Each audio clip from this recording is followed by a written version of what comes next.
Place to be is living free in Tennessee. Well, welcome everyone to Living Free in Tennessee, where we talk about building the life you want to live on your terms. Today is Friday, June 5th, 2020. This is episode 315 of Living Free in Tennessee. And today's guest, Jay Farrell, is living his life, how he wants to live it. I thought it'd be a really interesting interview to talk to somebody who likes to explore abandoned homes and buildings. And more than that, he likes to take his camera along with him and produce photographs. In fact, he has been published. So we're going to talk about that later in today's show. Before we jump into that topic, I want to remind you that today is the final episode of Living Free in Tennessee. Okay, not really the final one, but it is the final one for a week. Starting next week, we are all hands on deck getting ready for the Living Free in Tennessee spring workshop, which was delayed 6 weeks. We will be having all sorts of hijinks and fun, and I'm sure we'll be live streaming, but there will not be any podcasts next week. I'm not even going to do replays next week. We're going to take the whole week off. It's going to be awesome for me and less awesome for you if you're not at the workshop. But you can kind of live vicariously. Make sure you're following us over on Facebook in the Living Free in Tennessee Coffee Break group. Hop on MeWe. I'm sure folks who are on MeWe who are going to be here will be doing all sorts of insurance that you see what happens here. And also make sure you follow my YouTube channel, which is Living Free in Tennessee on YouTube, shockingly enough. All of those places will probably have content coming out of here. Okay, so with that, I want to go into the main topic of today's show, and that is exploring abandoned and, well, just plain old forgotten buildings with Jay Farrell, who is a Nashville-based photographer and author. And it's really what I found intriguing about this particular interview is he talks about a journey he's gone on, and we're all on a journey. And I think as we go on our journey, we can learn a lot from day to day, but we can learn a lot from hearing other people's journey. So how he went from kind of being interested in abandoned buildings to turning it into a little bit of a side income, right, as an author. So with that, I want to say, Jay, welcome to the show. Hello. Thanks for having me. Well, I'm glad to have you here on Living Free in Tennessee. And I thought the topic you brought up was going to be an interesting one for my listeners, especially since many of them love living in the country. So tell us, who is Jay Farrell, and how did you go from like twirling your hair in a high school class to taking photographs of abandoned buildings? I've always had a fascination for them. Even I remember growing up and, the other boys in the neighborhood, we'd hang out like behind this one grocery store, and it was just kind of like an overgrown wasteland of cracked pavement. And it was just kind of that place where nobody would bother us. Yeah. And I just remember seeing people walking along the railroad tracks behind it. And if you follow them, we actually got to a abandoned farmhouse that had been abandoned for probably decades at that time.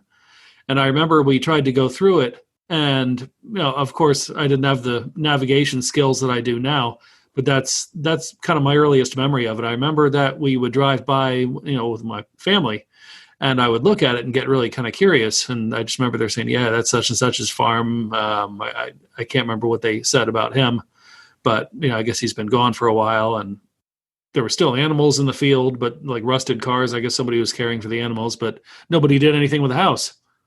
And I guess I just got curious about it and tried it. I remember stepping on a garden hoe and it hit me in the head. I was probably, I might have been 10, 11, 12 years old. But tell me, did it leave a mark? Probably. Oh, yeah. Did you think it was a ghost? It got my attention.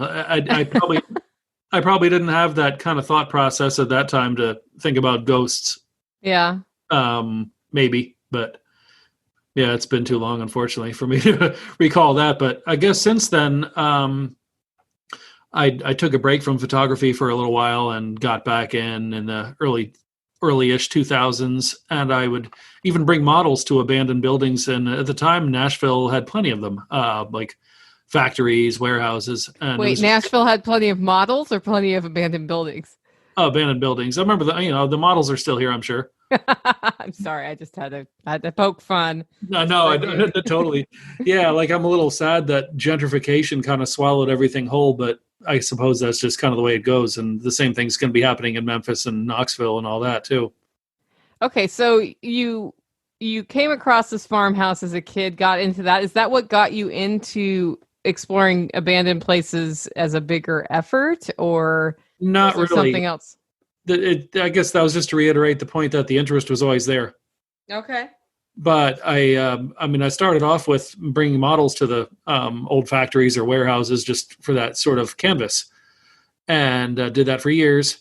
And then it's probably been 5 years or more that I was supposed to meet a model on location, and either she was late or didn't show up or something. So I just photographed the building itself, and I thought to myself, well, this is kind of liberating, and there's no scheduling conflicts or any drama. And I just kind of thought that was nice. And a good friend of mine that sometimes goes with me to explore, a similar thing happened to him. And both of us have really gotten into just photographing the buildings. Interesting. And so, when you do an abandoned building, do you end up pre-scheduling it with the owner, or do you just kind of show up and go for it? You never know who that owner is, so I just show up and go for it. Okay. Have you ever run into like people not wanting you there or finding you there in the middle of a photo shoot? Not usually. I mean, I've never really had. Let's put it this way, like I've never been charged by the law. I've never had a gun pointed at me. There was one experience with some hostility in Memphis, but I was able to talk my way out of it. But it wasn't an owner; it was an occupant. Let's put it that way. I got you. A secret occupant. Yeah. I still remember it was a lady, and there was two guys with her, basically just trying to say, like, just tell her, hey, just chill. He's not no harm. And I was thinking, thanks. Yeah, cool. But it's just a matter of how you talk to them, I guess. And yeah. And I've definitely had some neighbors that have been observant, and generally I keep my camera on me at all times and it's visible, and usually people see that, and then people don't care for the most part. See that, or they're like, finally they're going to sell that place and it'll get fixed up. The real estate photographer is there. The weird thing is I don't really have that look like I'm a realtor of any kind. So that's what's, that they generally don't associate me with that, but I've been asked a couple times, oddly enough. Oh yeah. Well, so I have rental properties, and I hire photographers now, or one in particular, because I don't take good enough photographs with my phone for listings.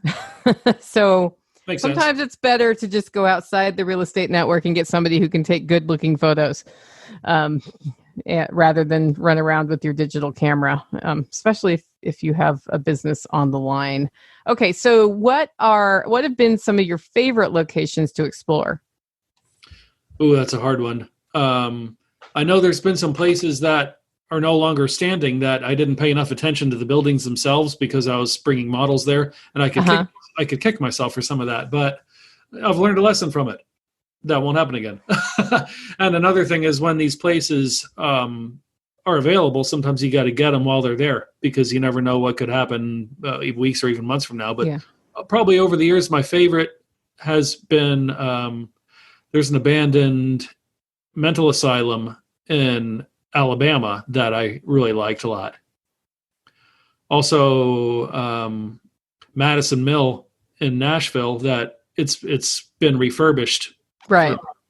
And it's almost done, but I think they started working on it about maybe a year and a half ago. But before they did, I got in, and that was just a treasure chest. Old machines and graffiti and, all the textures and lead paint and the pipes and stuff. I was just in total euphoria photographing that place. So all I'm thinking about right now is American Horror Story. That's pretty much it, yes. You started with that mental asylum. I'm like, oh, that's interesting. Yeah, that place was eerie. I just remember my friend Jerry was with me, and we it took a while to find, but we did, and it was just a very long, narrow road. And the road itself was pretty eerie. Oh, probably overgrown and not used much. Yeah, there was some overgrowth, but I mean, it was just very straight and narrow and just very creepy.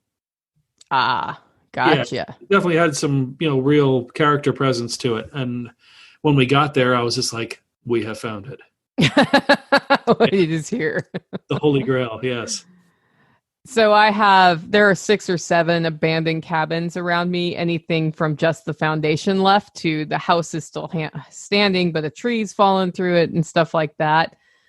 So I know what you mean about things falling. When we first moved here, there was one at the top of the hill. It takes about, 20 minutes to walk through the woods to find it. And it has a chimney made out of hand-hewn rock, right? Oh, wow. It's beautiful. And then it's a hand-hewn log cabin. And I have pictures from 14 years ago when we first got here, when it was still standing. It has fallen over now. So now it's just basically the chimney standing and the cabin's fallen.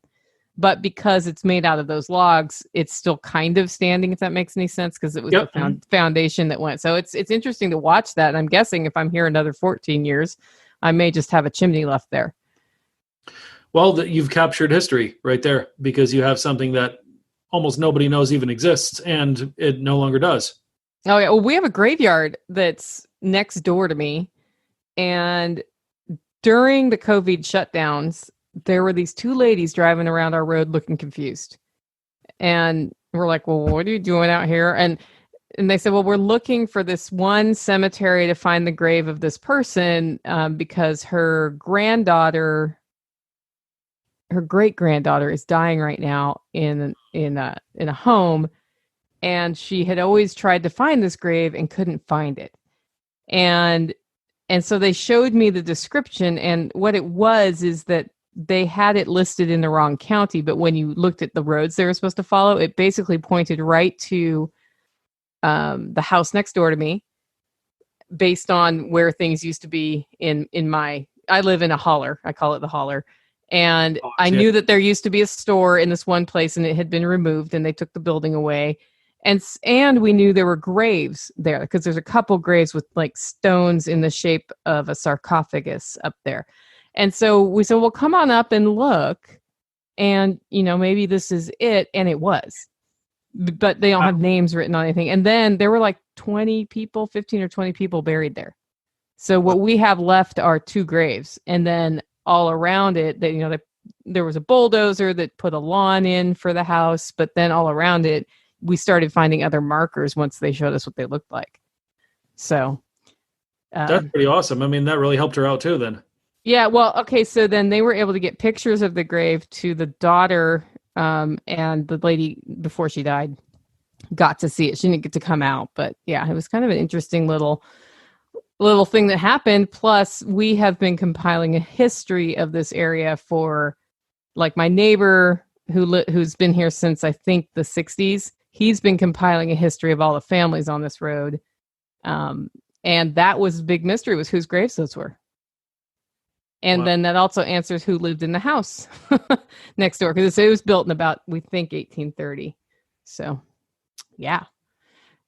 Okay. That was a huge tangent. I'm really good at going off on tangents, in case you didn't notice. Me too.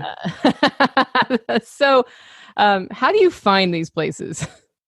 I'm probably going to go off on one too then, because it's kind of a 2-part thing. I've had a lot of people ask me locations, and generally the people that I share locations with they already know who they are. I tend to not really give that information to random people on social media or the public, because you never know somebody's intention. Right. I mean, because I have a tried and true method of exploring, and it works. There are some that might think, oh, well, this furniture needs to be rescued, or else they bring extra people and somebody does something stupid. I tend to not work in groups. And really how I find most of my stuff is by packing a cooler with some water and granola bars and go exploring. Oh, just in the woods or wherever? Well, just driving. Okay. And I pick random back roads, and And people think I'm, being short with them when I tell them that, but that's really what I do. Like, for example, last or February in 2019, before all this crap happened, I took a 3-day trip to Mississippi, and it was right at the end of a lot of heavy rains and flooding.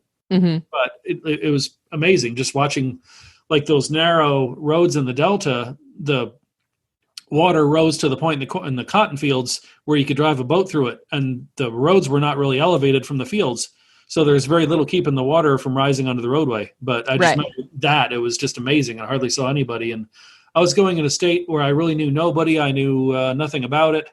I had no direction of where I was going to go. I just picked them, and you know what? I found a lot of great stuff just by persistence and looking. And it wasn't until my last day there that I was scheduled to meet with a historian, and she took me around. Oh yeah, did she show you some things you hadn't found?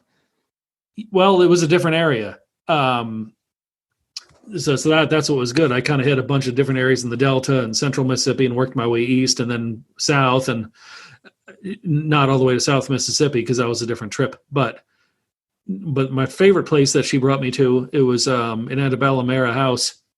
And she said that there were some maiden sisters that lived there, and there were still some probably newspapers from the 1960s and 70s there, and probably about 20 antique cars in the back that I guess belonged to a nephew of theirs. Mm-hmm. Just inside, I just remember going inside, and the temperature probably dropped 15 degrees.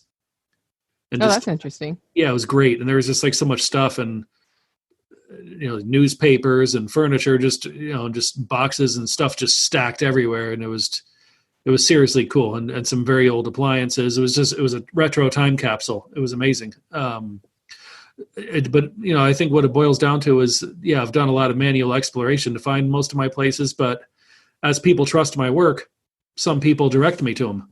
Oh, that makes sense. They're like, hey, I know this place you need to photograph. Exactly. And if somebody, people that ask me locations, if somebody trusts them and trusts their work, it'll get dumped in their lap as well. Right. But I don't really want to betray trust of the locations or other people by just giving this information out to random people. Yeah, there was a farmhouse near where I grew up that we explored as kids, and it looked like somebody had just gone in and strewn the stuff all around, because when the people left, they just left all their stuff there. Sometimes that happens. A lot of time that there are shut-ins that live there too. Yeah. And then, the family sometimes doesn't know what to do with it. That's especially when I've explored Kentucky. I've noticed that happens a lot because you got multiple houses on the same piece of property, and then the house was already in disrepair, and it's there. It's not eating any hay, and then it just kind of stays there. Yeah.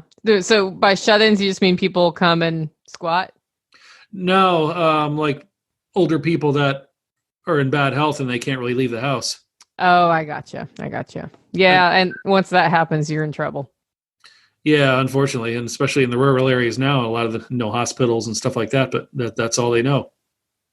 Yeah. I can't even keep my place up to date, and I'm not old yet. It's crazy when you live out in the country. It's a totally different world. So I've lived in the city and the country, and the weed pressure in Tennessee is intense. And I don't know if you have heard the podcast at all, but I use organic practices, but I'm one person, and the goat can only eat so much. And so I end up like, this is what I call peak weed. It's peak weed season right now, where it's awful. I throw my hands up. I'm like, I weeded you a week ago and you're up to my waist again. I'm trying to grow food here. Yeah, that's the reason I don't do much exploring this time of year, unless it's something that doesn't require going through tall weeds because of the ticks and everything. Oh yeah, ticks are, well, I'm lucky. I have poultry, so ticks on my property aren't bad. But if I go in the backwoods, I have to do a full tick detickifying process. It's not fun. Yeah, it's not bad. It's just, I have a whole method that involves where I take the clothes off I had on, go into the outdoor shower, then coming inside and making sure none followed me in. And those clothes don't come in the house until they go straight in the washer, or you end up with a tick in your house that eventually finds you. Oh, no. Yeah. They're very persistent little critters. Yeah, they are. They could, then they're dangerous too in some ways. Yeah. Well, I don't want to be allergic to meat, so I'm wary of the tick. But, you know, there's something definitely peaceful about going to the country. I live right in Nashville, and I really enjoy it. And you know, sometimes I'm pretty introverted when I explore, but it is always nice if I do meet locals. Mm-hmm. As long as you meet the right locals, right? You know, I've never really had much problem as far as any major hostility. I think usually people see a camera and they just kind of think, whatever. It's better than a gun, I guess. Yeah, Okay. So what are some of the biggest truths and misconceptions that the public has about what you do?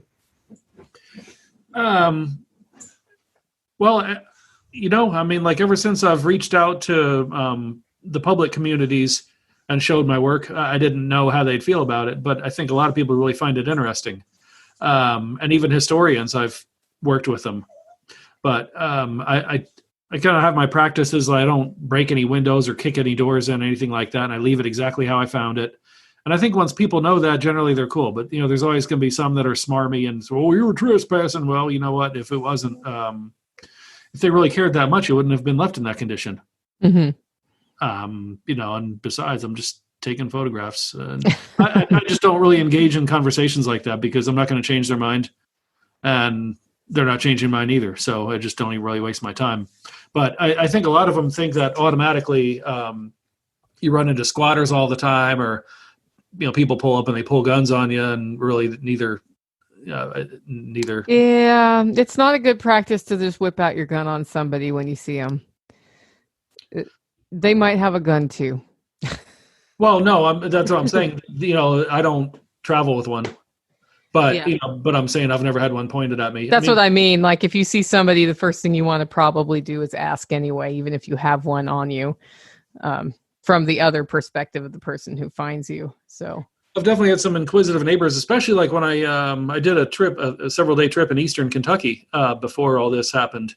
And, you know, people there are very alert. You know, they know when somebody's around and they don't know you, but nobody was unfriendly.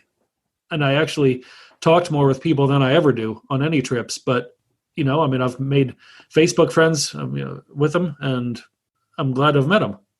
And I've learned some stuff about the area. It was, in certain places you go, as long as you have the right body language and the right attitude and carry yourself the right way, you're okay. But if you go out the wrong way, you could end up in trouble too. Yeah, there's always that. Defensiveness is palpable, I think. Totally. Yeah. And if you're just kind of being a good steward, it's hard to come off as defensive.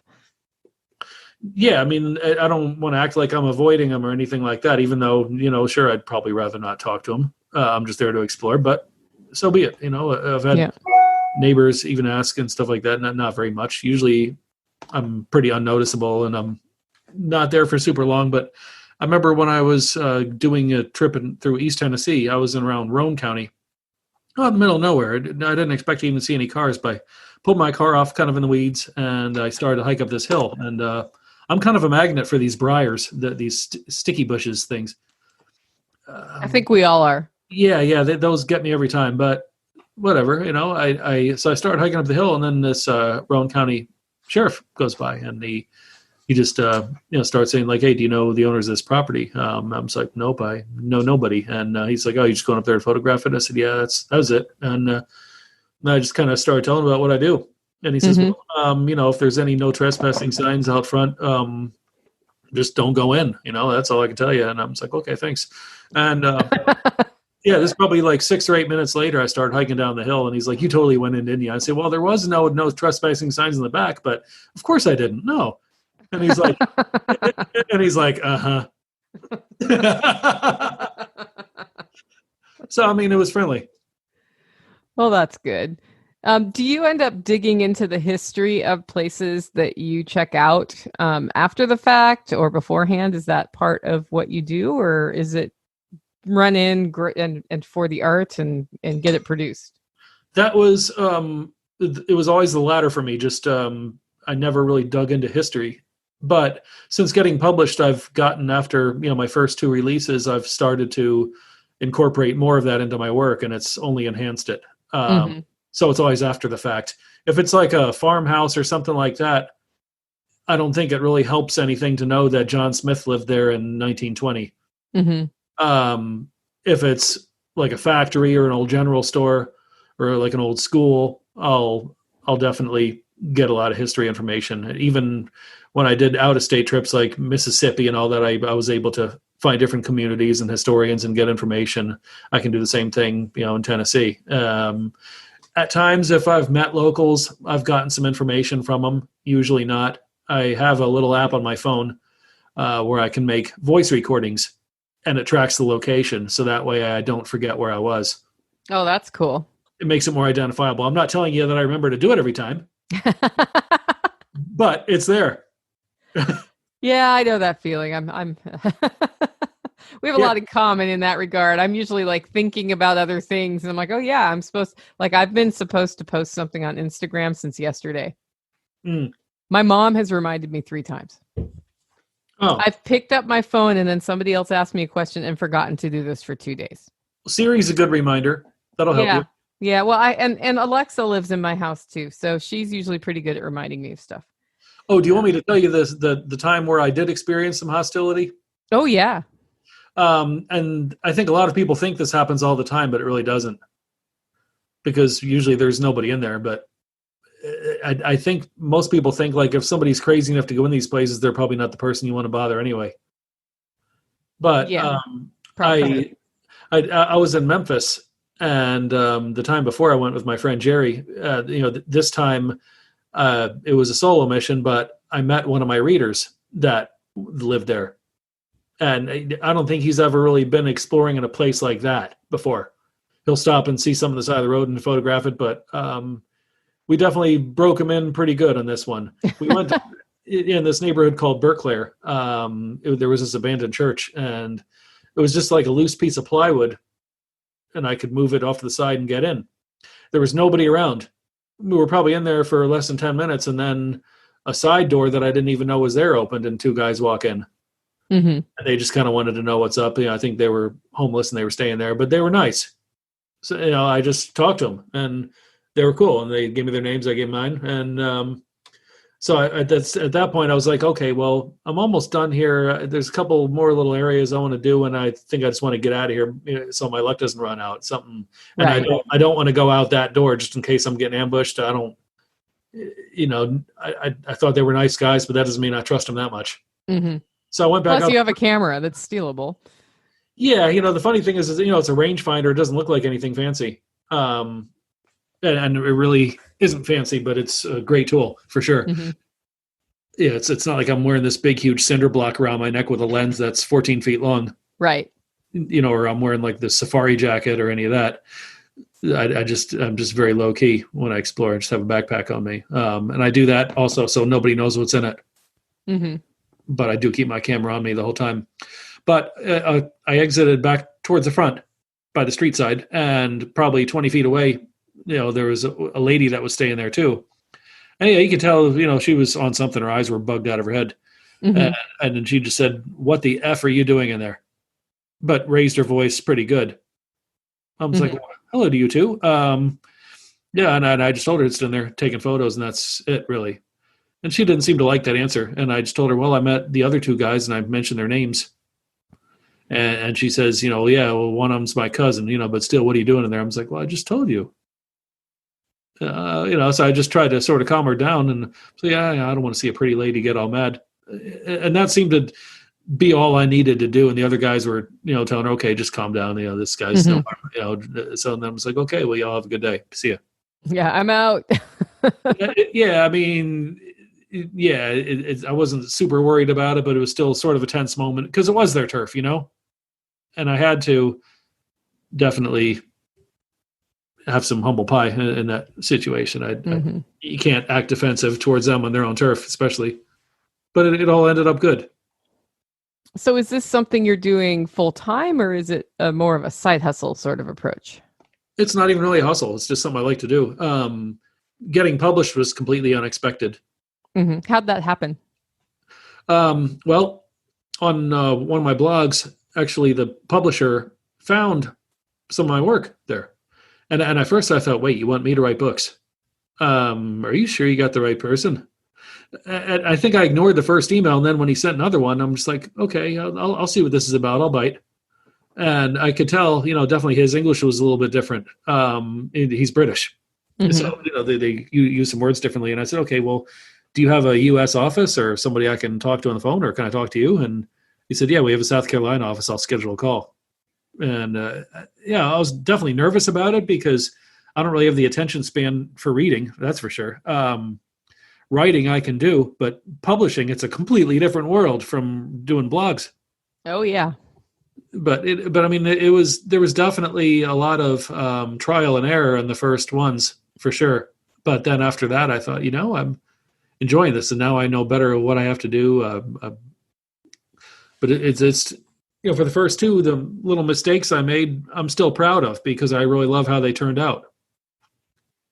Well, but yeah, and I don't really consider them mistakes. Even it's just I've developed. As an author or as a writer, and also how to utilize the space in the book better, and even now digging more into the history of places. yeah, I bet that's really cool to pair that with photographs. It is, and I can't always find it. Sometimes the story really gets told on its own, but I think it's neat when I can do it. Yep. Okay, so if people want to find you, see your work, interact with you, how do they do that? Well, I have an Amazon listing that has all my titles, and my Instagram is @JFarrellAuthor. Same with my Facebook page for my author work. Great. And what about your website? Well, my main website where I do wedding photography is jfarrellphotography.com, and I do have a website, jfarrellauthor.com. And I think there's links to my social pages there. Oh, yeah. I'll put them in the show notes so everybody can actually just click and get there. But some people just listen to these things in their car. So I like them to hear. And that's JAYFARRELL, guys. Correct. Yes. Uh-huh. 2 R's, 2 L's. Don't mess that up. Or you won't get to the right place. It's easy enough. But yeah, and that's what's great because sometimes when I explore, I listen to podcasts as well. Yep. And especially if I'm driving at night, I can focus on the road a little better. Yeah, I listen to a lot of podcasts when I have a long drive. Well, Jay, I wanted to thank you for being on the show. Oh, my pleasure. Thank you so much for having me. So I don't know about you, but I think I've made a decision after having this interview that we need to have an abandoned cabins of the Holler tour. So now I need to reach out to all the owners of all the pieces of property that have cabins and figure out how we can do a special walking tour for very special guests only of some of the abandoned cabins up in the hills here. Because the Holler I live in has a pretty interesting moonshining history, and a whole bunch of people lived here while they were building the dam, and then the dam was built and the economy crashed to nothing in the area because there was no work, and you know how that goes. Anyway, we've got some really cool old buildings. I hope you enjoyed a topic that was a little bit different than other topics. Anyway, if you like the show and want to support the work I do, you can do it in 2 ways. One, buy your coffee at hollerroast.com, although I am not shipping coffee next week because we'll be doing the Living Free in Tennessee workshop. But you can get your order in and I'll totally get you on the other side, or if I get an extra little bit of time, I'll probably ship it anyway. The other way is to become a member. Membership gets you a couple things. The basic membership of $50 a year gets you access to extra content, including a downloadable PDF of my book, Cook With What You Have. It also gets you 3 webinars a year. You log in, there's a coupon code. You can choose any 3 and sign up, and we'll let you attend the webinar. It also gives you access to member discounts. The premium membership of $120 a year gets you access to every single webinar ever. So we're doing 1 a month this year, although we did 1 a week in April because everybody was at home, and we even opened those up for free. So those recordings are all up there too for the premium members. You can find that in the membership portal at livingfreeintennessee.com. Just click on membership, sign up. If you have any trouble, let me know. I can usually help you navigate through it. With that, guys, go out and make it a great week.